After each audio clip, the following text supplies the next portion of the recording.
with my patient. You know, you see the people that are doing the right things, staying healthy and having no changes, and you have the other one that are exposed to all the amazing things that we have as a society that may not be so good for our health.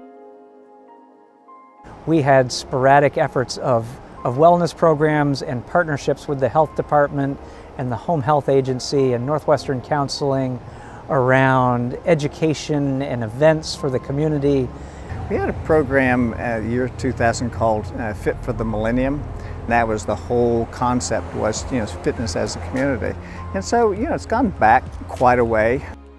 We know that the majority of these chronic diseases are related to our lifestyle. I mean, things that we're doing with our hand, eating, smoking, things that we're doing with our foot, movement, stress, lack of sleep. These are the things that we can interfere and we can help people to change. And one of the things that we've learned over the years is that you don't take problems like obesity and solve it in a campaign that lasts for a week. So you have to have the means to communicate on almost a daily basis. And it's just like every day, what can you do to take the message to the people?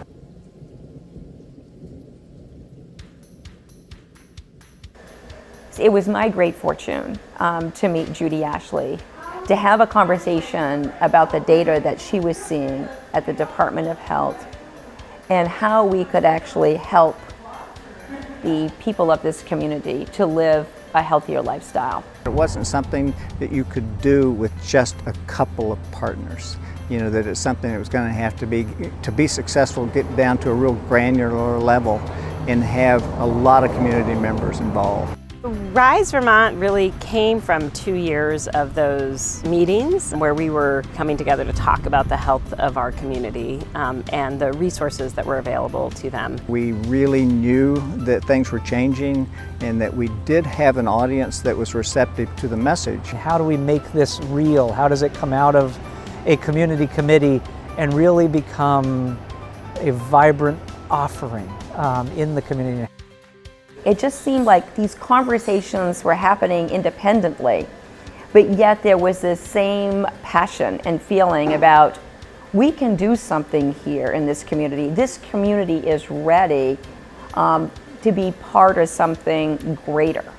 The naming of Rise Vermont was one of my favorite moments in the early days when people talked about that this could be broader than just Franklin County, broader than Grand Isle County, that really all Vermonters could benefit from healthier habits. Vermont's a natural playground.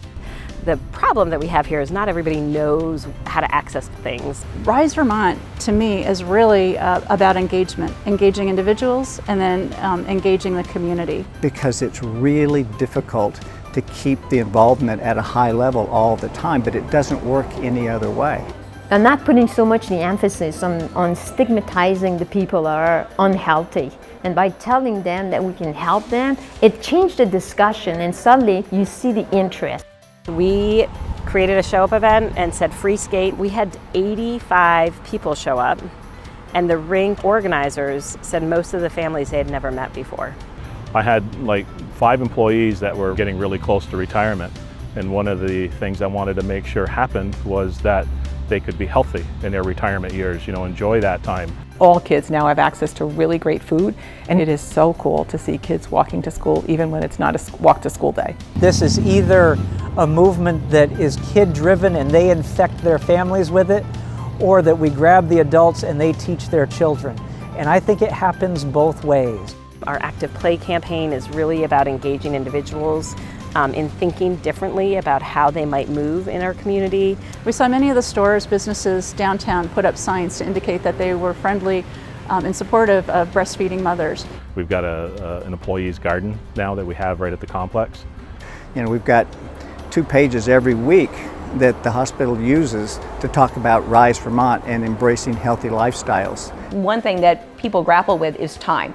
And then how do you fit exercise or eating healthy into your routine? I walk in the morning, I walk in the evenings, I walk every day. Have a salad instead of chips, or have lean meat instead of the fatty meats. I like to run, and particularly the trails around Hardack is a lot of fun. When our kids are out there on those things, they're getting a workout like crazy, and they're having a ball. All my life, moving around. I mean, people know me. They've seen me running, they've seen me biking, they've seen me hiking, skiing. We actively post our kayaking photos, getting out there and doing it, posting photos, sharing it. That's the best part of social media. This expansion of Rise Vermont for us, it's been an amazing story. My name is Dr. Elizabeth Fontaine, and I rise for our future. I'm Liz Gamache. I'm Emerson Lynn. I'm Denise Smith. Joan Cavallo. Reg Beliveau. I'm Jonathan Billings, and I rise for my daughters and our future generations. I rise for St. Albans, Vermont. For the employees of Swanton. For my community and my family. To reduce obesity and promote the welfare of Vermonters as a healthy state. I'm Jill Berry Bowen, and I rise for every one of you.